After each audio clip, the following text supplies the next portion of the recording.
Fa innahu ma'dilu syariati, karena para ulama itu ya sumber yang di situ memancarkan ilmu syariat. Artinya syariat itu hakikatnya dari Allah Subhanahu wa taala, disampaikan melalui rasulnya, dan ketika rasul itu sudah wafat, maka yang meneruskan itu adalah ulama. Bagaimana? Assalamualaikum warahmatullahi wabarakatuh. La hadrati Nabi Mustafa Sayyidina Muhammad sallallahu alaihi wasallam wa ila hadrati Asy-Syaikh Ibnu Hajar Al-Asqalani wa Syekh Nawafil Marambantani wa ila jami'i wafatihi wajimun sampan sabakuna filatul masjid wa ila hadrati Fatihul Qur'an Al-Fatihah. A'udzu billahi minasy syaithanir rajim. Bismillahirrahmanirrahim. Alhamdulillahirabbil alamin arrahmanir rahim maliki yaumiddin iyyaka na'budu wa iyyaka nasta'in ihdinas siratal mustaqim siratal ladzina an'amta 'alaihim ghairil maghdubi 'alaihim waladdallin. Amin. Bismillahirrahmanirrahim. Allahumma zidna ilman wa fahman ya kasyifal mushkilat ikshif anna ujub an mujladil ma'ani hatta naqul ala khafiyati hadil mushkilat wa fatma min al-khata wa dhalam wa anta wa fumla amri wa anta alamul ghuyub innalladzina asyrafuna bi ayati la tamaran qulila ulaika la khalaqna fil akhirah rabbi shrah li sadri wa yassir amri wa hlul 'uqdatam min lisani yafqahu qawli rabbi shrah li sadri wa yassir amri wa hlul 'uqdatam min lisani yafqahu qawli rabbi shrah li sadri wa yassir amri wa hlul 'uqdatam min lisani yafqahu qawli. Bismillahirrahmanirrahim. Ru'ya anin Nabi sallallahu alaihi wasallam, hadis diriwayatkan dari Nabi Muhammad, dikatakan man ahana ay adzala khamsatan minan nasi khasira khamsatan ay ahlaka khamsatan umurin. Jadi barang siapa yang meremehkan 5 hal, maka niscaya dia akan merugi atau kehilangan 5 hal. Yang pertama adalah manistakhofa bil ulama'i khasira ad-dina. Jadi barang siapa yang di situ meremehkan ulama, maksudnya meremehkan ulama itu tidak mau mendengarkan nasihat atau fatwanya, maka dia akan kehilangan sisi agama atau religinya. Fa innahu ma'dilu syariati, karena para ulama itu ya sumber yang di situ memancarkan ilmu syariat. Artinya syariat itu hakikatnya dari Allah Subhanahu wa taala, disampaikan melalui rasulnya, dan ketika rasul itu sudah wafat, maka yang meneruskan itu adalah ulama. Bagaimana dikatakan al ulama warasatul anbiya. Jadi ulama itu di hadapan umatnya itu sama seperti Nabi ketika masih hidup di hadapan umatnya. Jadi ketika seorang ulama itu tidak lagi dipercaya oleh umatnya, atau umat itu tidak mau mendengar nasihatnya ulama, maka sisi kehidupan agama di sebuah daerah itu akan hilang atau hancur. Dan ketika sisi agama itu hancur, meskipun sosialnya ini baik, maka bisa dipastikan di situ tidak akan bahagia dunia maupun akhirat. Oleh karenanya Allah Subhanahu wa taala melalui rasulnya ini mewajibkan bagi orang yang di situ tidak terlalu paham ilmu agama, dia kewajibannya, kalau dia ini tidak mau mencari ilmu agama, dalam artian dia tidak punya waktu maksudnya, ya dia cukup mengikuti pendapat-pendapat dari ulama. Bagaimana dikatakan fas'alu ahla dzikri in kuntum la ta'lamun. Jadi ketika kita memang posisinya tidak tahu agama, ingin belajar agama juga tidak ada waktu. Waktu itu hanya untuk ibadah atau untuk memenuhi kebutuhan anak istri semisal, ya kita Ya mengamalkan aja, fas'alu ala dzikri in kuntum la ta'lamun. Maka ya tanya pada pakarnya atau pada ulama. Begitu juga dari sisi bahwa ulama itu mempunyai kewajiban selain dia itu punya beban untuk memahami ilmu syariat supaya dia ketika berfatwa itu tidak dolun-dilun, tidak sesat dan menyesatkan. Maka para ulama itu sebenarnya juga ada kewajiban untuk menjaga istilahnya integritas. Integritas itu menghindari hal-hal yang di situ menjatuhkan kewibawaan. Oleh karenanya dalam konsep agama Islam, Pak, sebenarnya ini imbang. Jadi umat itu juga harus istilahnya ada kepedulian untuk memahami ilmu agama melalui ulama.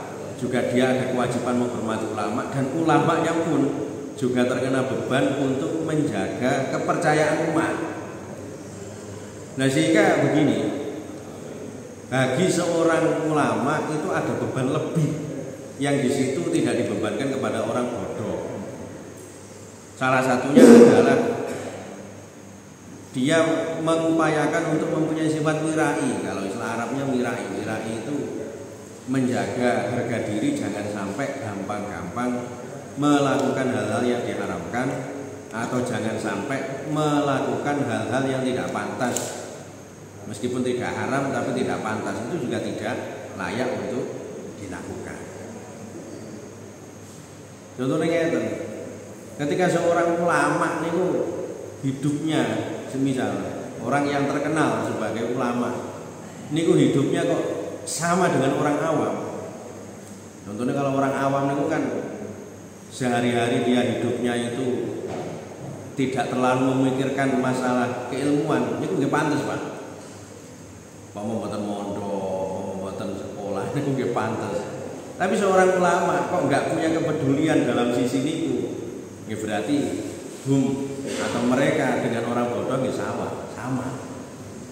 Nih, mulane Imam Al-Ghazali mengatakan bahwa orang itu ketika memang mempunyai kapasitas dalam sisi keilmuan, berarti dia mempunyai beban untuk mengajar. Kalau tidak mengajar itu ya dia menambah wawasan keilmuan. Nah tentunya beban ini berbeda dengan orang yang di situ fokusnya memang tidak dalam keilmuan. Seperti orang yang fokusnya itu di lapangan, ya sudah, dia ibadahnya itu ya sesuai kemampuannya itu. Sehingga sampai dikatakan bahwa dalam hal fadilah atau keutamaan ada beberapa profesi itu setara dengan ibadah. Bagaimana dulu diceritakan dalam sebuah hadis, ini saya sampaikan, saya terjemahnya saja. Ada seorang yang tergolong melarat, seorang yang di situ tergolong menengah ke bawah. Ini meri kalian, yang sugih, sehingga protes kepada Kanjeng Nabi. Sampai Kanjeng Nabi niku ditanya, Pak Kanjeng Nabi, penak nggih yang sugih niku ngibadahe penak, pengin sholat nggih lambene api-api, pengin kaji bentar nggih keturutan, pengin sedekah sak waya-waya nggih saged. Nah, sementara yang melarat niku nopo ibadahe? Arab salate klambi sitok kadang nggih mendina diumbah nggih mendina beres kantenan. Arab kaji nggih, jangankan kaji daftarnya saja juga tak bisa. Arab sedekah nggih napa ndek niku nggih mboten pangkate tiyang sing sedekah tapi pangkate tiyang nampa sedekah.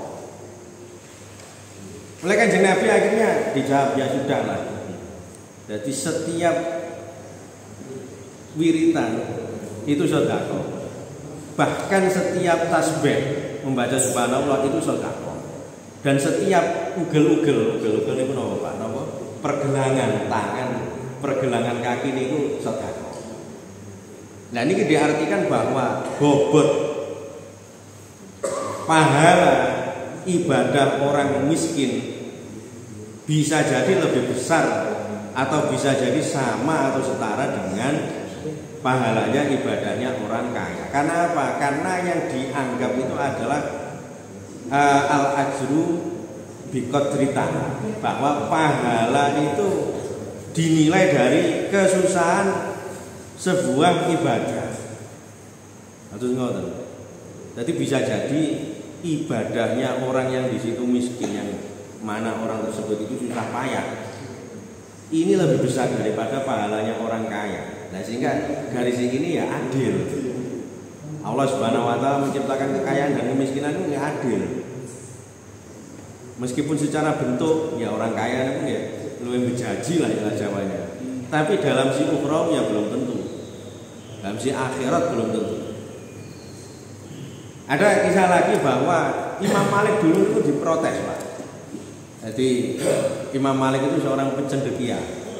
Cara gaweane itu atau profesinya itu ya menulis kitab atau menulis keilmuan kemudian mengajar. Nah beliau itu diprotes oleh Imam Malik. Sampai ini kok yo memfokuskan diri di dalam urusan ibadah.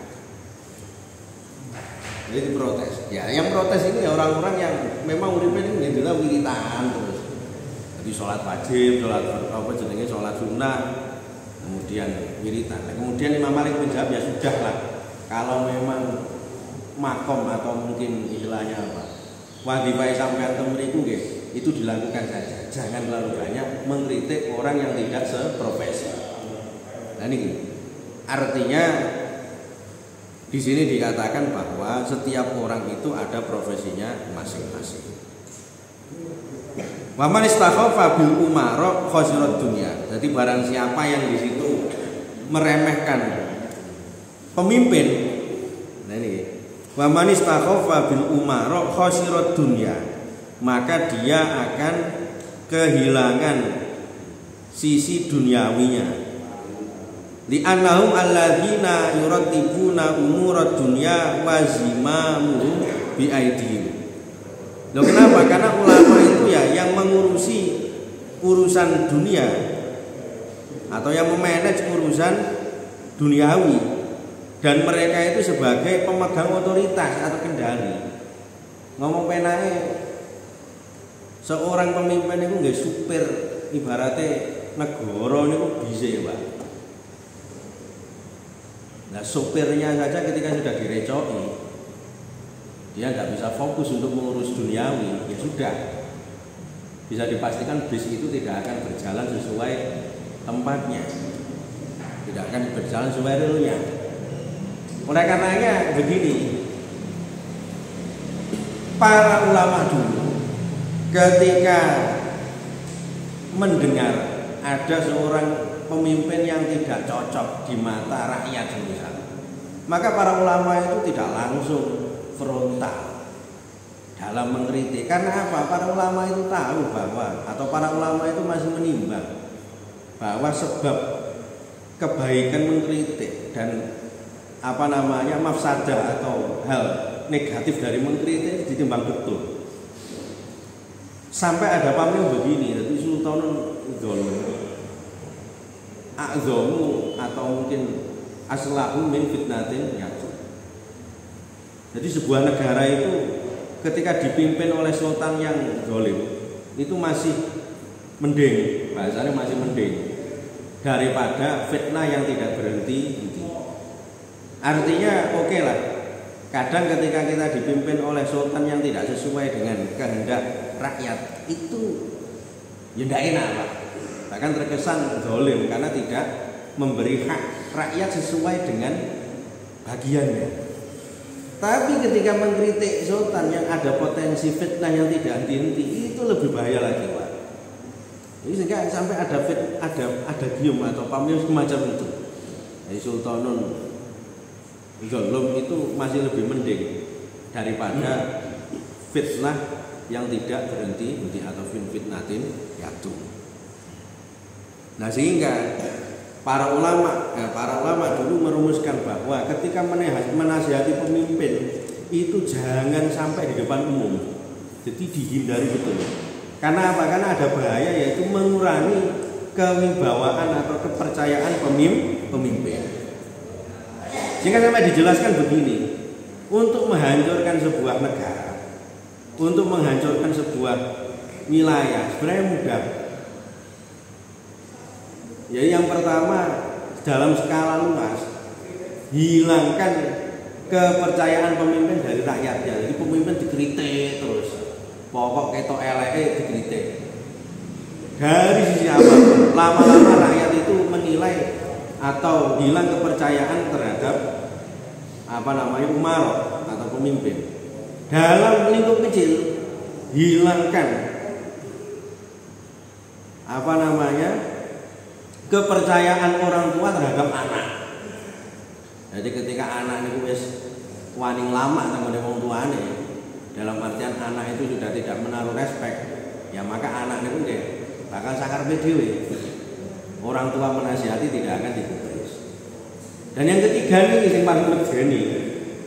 Ketika memang seorang cendekia, ulama atau mungkin guru atau pengajar atau dosen atau orang yang mengajarkan itu sudah hilang kepercayaan. Nah ini teori-teori semacam ini yang dulu dipakai oleh orang Barat untuk mendegradasi atau mengurangi kewibawaan negara Islam. Harus gimana? Wa man istakhfa bil jirani khasiral manafi. Jadi barang siapa yang di situ meremehkan tetangga, maka dia akan terhalang dari mendapatkan manfaat. Jadi Kanjeng Nabi juga sangat menganjurkan sekali untuk menghormati tetangga karena nopo keadaan saelek-eleke tangga, Pak. Meskipun tangga niku mboten nate salat, mboten nate napa jenenge ibadah sing ajeg. Tapi suatu saat tetangga itulah yang itu akan membantu kita di mana orang lain yang jauh dari kita tidak akan membantu. Wis ngomong penae karena memang manusia itu hidupnya itu adalah sosial. Tidak bisa hidup sendiri tanpa bantuan orang lain, maka sudah menjadi kewajiban dia harus memberikan imbal balik berupa kebaikan atau mungkin memperbaiki hubungan dengan tetangga. Kalau ngomong yang rumiyin niku piye-piyene sing paling dhisik ngurusi mayitnya seorang niku nggih tanggane. Rata-rata tangga sing nang lili niku nggih tanggane. Jadi sehingga jauh atau pada saat dulu sudah dirumuskan bahwa orang yang di situ meremehkan urusan tetangga maka dia akan hilang sisi kemanfaatan dari tetangga tersebut. Sampai dikatakan waladzi nafsi biyadihi la yu'minu abdun hatta yuhibbu li jarihi ma yuhibbu li nafsi. Maka Kanjeng Nabi ini juga mengatakan bahwa waladzi nafsi, jadi demi Allah di mana saya ini berada di dalam kekuasaan Allah. Jadi sampai disumpah-sumpahi oleh Kanjeng Nabi ini. Seorang itu tidak akan beriman secara sempurna. Seorang itu tidak akan beriman secara sempurna sampai dia mencintai tetangganya sebagaimana dia mencintai dirinya sendiri. Jadi sampai dibaratkan nyenengi tangga itu kudu padha kaya nyenengi awak dhewe. Artinya lek tangga iku lara dhewe melu lara, ketika tangga niku seneng dhewe niku melu seneng. Ampun kuwale tangga lara dhewe seneng, tangga seneng, tangga seneng dhewe lara. Nah niku. Bahkan dikatakan lagi innallaha ta'ala yuhibbur rajul lahu jarusu yu'dhihi fayasbiru ala adahu wa yatasibu hatta yakfiyallah bihayatin aw mautin. Nah ini ajaran yang dulu sering diamalkan oleh kiai-kiai kuno dulu bahwa Allah Subhanahu wa taala itu mencintai seorang lelaki yang mempunyai tetangga yang buruk etikanya dan dia itu bersabar atas keburukan etika dari tetangganya tersebut. Dan dia menyerahkan urusan keburukan tetangganya atau memasrahkan kepada Allah sehingga Allah sendiri itu yang mencukupi kebutuhannya atau keadaannya dari hidup sampai mati. Nah ini jadi di sini ada ajaran bahwa tahammulul adza, nanggung piloro istilahnya ini Pak, atas keburukan tetangga atau keburukan saudara itu sangat dianjurkan sekali. Karena apa? Karena ketika seorang niku mau untuk istilahnya tidak membalas perilaku buruk, berarti dia itu sama dengan memutus mata rantai konflik Ketika keburukan dibalas dengan keburukan tidak akan selesai. Tapi ketika keburukan itu dibiarkan, dalam artian dibiarkan itu disabari dan diserahkan sepenuhnya kepada Allah Subhanahu wa taala, insya Allah di situ akan meredam urusan konflik. Para ulama dulu sebagaimana diceritakan Mbah Hasyim Asy'ari atau mungkin Mbah Yai Abdul Karim Terboyo niku napa Mbah Jazil Usman Ploso niku dalam awal ketika bangun pondok niku Pak, niku sering direcoki. Jadi kemarin itu pas konferensi niku nggih wonten criyos ngeten. Rumiyin niku Mbah Hasyim niku ngedenge pondok niku ning sekitare pondok apa jenenge pabrik gula. Nah mulane panjenengan teng Tebuireng niku kan wonten pabrik gula cukir. Niku sing ngedenge niku londonya. Nah salah satu dampak beliau mendirikan pesantren di situ. Beliau dianggap istilahnya ngerecoki urusan-urusan pegawai-pegawai Belanda di situ. Nah, sehingga kehadiran pondok itu dianggap membahayakan. Jadi sing asale biasane pegawai-pegawai niku pas awal bayaran niku Pak, niku mesti foya-foya, nggih mentem, nggih jajan, nggih doan ila akhiri. Dengan adanya pesantren itu akan mengurangi bisnis haram atau maksiat. Lah sehingga zaman rumiyin itu sampai diceritakan santri Tebuireng di awal itu di malam itu mesti jogo. Tidak ada yang tidur karena apa? Takut kalau sak wayah-wayah itu diserang. Karena memang kehadiran lembaga entah sekolah atau pondok bahkan yang di situ mengajarkan kebaikan yang dianggap berbeda dengan kebiasaan itu hal yang di situ harus diperangi. Nah suatu saatnya seorang residen London itu istilahnya yang nyekeli wilayah itu dilalah anak ini loro. Anaknya loro. Niku ditambahnya kan dokter ini sebutan mari-mari. Tidak selesai.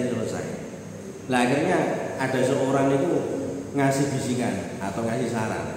Ya sudah pergi saja ke itu Kiai Hasyim Asy'ari. Karena beliau ini selain alim, beliau itu juga mandi suwe. Lah akhirnya dibarokati napa jenenge disuwun niku waras sehingga orang-orang atau residen Belanda itu yang mendirikan pabrik itu akhirnya suka. Ketika suka napa sing diomongin Mbah Hasyim niku akhirnya diungu atau didengar. Nah sehingga yang asalnya pengaruh buruk niku merajalela akhirnya berkurang sebab tiang-tiang London niku sukan kali Mbah Hasyim Asy'ari. Jadi pirang-pirang tahun niku nompo elek ya, tidak hanya dari tetangga bahkan dari residen istilahnya pegawai-pegawai di situ.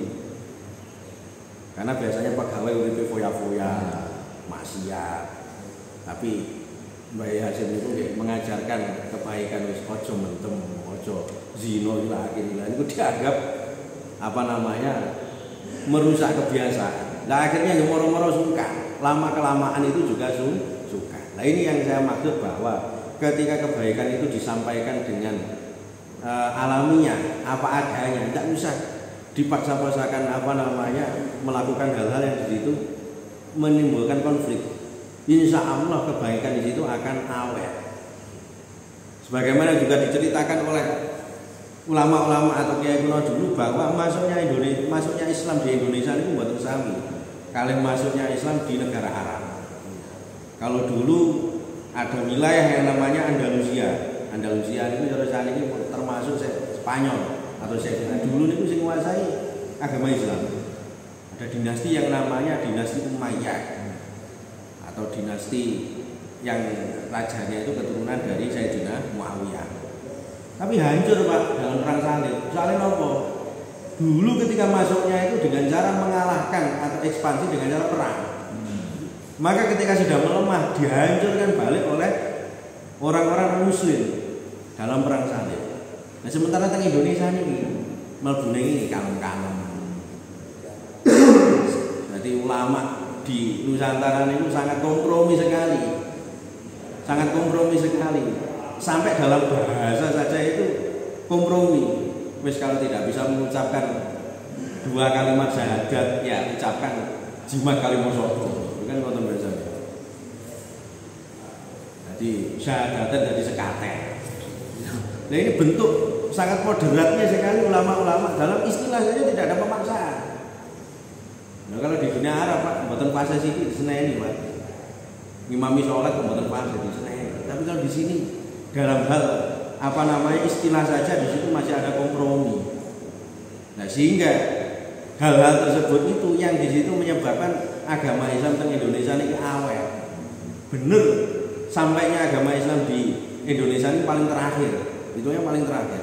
Tapi masih bertahan di tengah dulu negara Islam itu banyak yang sekarang itu berubah menjadi non-Islam atau negara kafir. Begitu juga negara Islam sekarang banyak yang konflik, tapi Indonesia itu masih awet. Ya karena apa? Karena ini antara satu sama lain menghormati hak-hak sesama. Wa man istakhafa bil akriba khosiral mawaddah. Wa man istakhafa bi ahli khosiral thaibal maisha. Jadi barang siapa yang di situ meremehkan saudara, entah saudara dekat atau jauh, maka dia akan kehilangan sifat kasih sayang. Barang siapa yang di situ meremehkan seorang yang mempunyai pakar, maka dia akan kehilangan kehidupan yang tertata. Jadi ketika seorang pakar itu sudah tidak didengar, semua orang itu bebas untuk apa namanya menentukan pendapat, ya hancur Pak. Maka ya itu lagi, kembalikan sesuatu pada pakarnya. Bagaimana dikatakan dalam hadis, idza usidal amru ila ghairi ahliya fantadrisah. Ketika sebuah urusan itu sudah dilimpahkan kepada orang yang bukan ahlinya, ya fantadrisah, maka tunggulah kehancuran atau kiamat.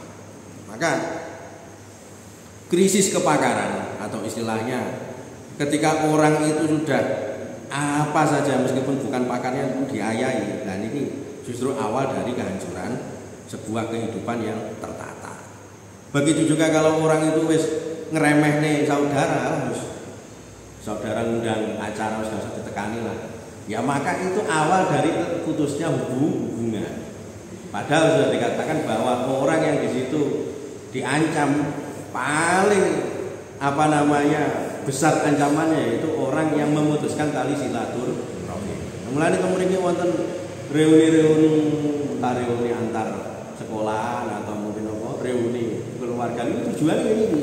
Jangan sampai orang itu meremehkan dalam bentuk tidak memperhatikan urusan hak bertetangga atau urusan hak saudara. Sampai wonten pameo ngeten Pak. Jadi teng Jawa di Indonesia ini kan memang unik. Dalam pembagian warisan. Dalam pembagian warisan itu wonten istilah sing oleh akeh niku ngwehi sing sithik, sing oleh niku ngwehi sing gak oleh. Padahal secara syariat sepintas ini mboten sesuai. Kadang itu ada yang mengatakan lah, di Indonesia itu orang yang tidak mendapatkan hak waris, kok dia itu masih dikasih warisan. Nah ini ono atau bahkan kadang itu jatahe sing wedok kali sing lanang iki sami. Jadi begini, kalau kita dari awal meyakini bahwasanya hak perempuan dan hak laki-laki ini sama dalam waris, tidak boleh. Tapi kalau kita bagi dulu warisannya, kita kesepakatan, kita ngomong baik-baik, Mbak, jatah sampean itu sebenarnya separuh dari jatah saya atau laki-laki. Tapi ini jatah saya ini banyak, ini saya hibahkan. Jadi berdidum secara waris syariat baru dihibahkan. Dan ini roto-roto ini. Dan ini tidak apa-apa. Tapi kalau dari awal itu diyakini wah ini harus dibagi secara sama, ya tidak boleh secara syariat. Kenapa ada unsur wis dibagi waris, tapi sing okeh niku ngwehi sing sithik, sing gak oleh niku ngwehi sing oleh? Ya karena memang teko selirone niku, Pak. Kadang niku wonten ada seorang di situ anak angkat. Niku lek ngopeni wong tua angkate niku lek open daripada anak kandungnya. Jadi ada seorang ayah niku punya dua anak, satunya anak kandung, satunya anak angkat.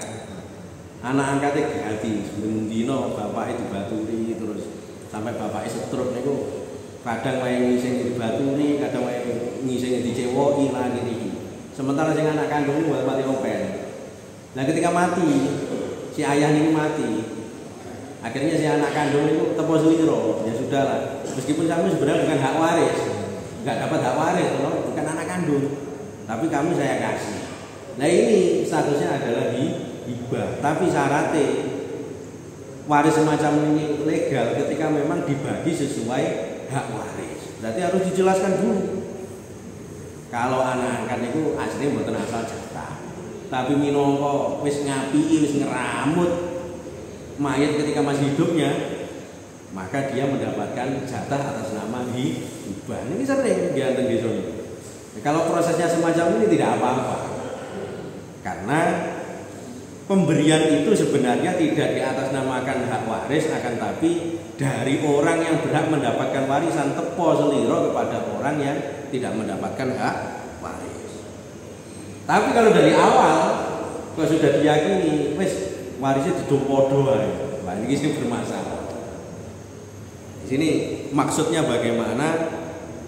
Maksudnya adalah ini adalah sebuah kebiasaan yang sifatnya ini menjaga hak agar semuanya itu tidak merasa terganggu. Karena nopo? Karena kadang niku dulur niku saged tukaran niku nopo, Pak? Karena salah satu dari dulur niku lek gak mboten jak omong. Niku nggih haknya itu tidak diberikan. Sehingga yang paling benar itu adalah selain kita memperhatikan syariat, tapi juga kita ini mengikuti kebiasaan-kebiasaan atau adat yang selagi tidak bertentangan dengan syariat. Allahumma fiqh lak wa mitarik. Assalamualaikum warahmatullahi wabarakatuh.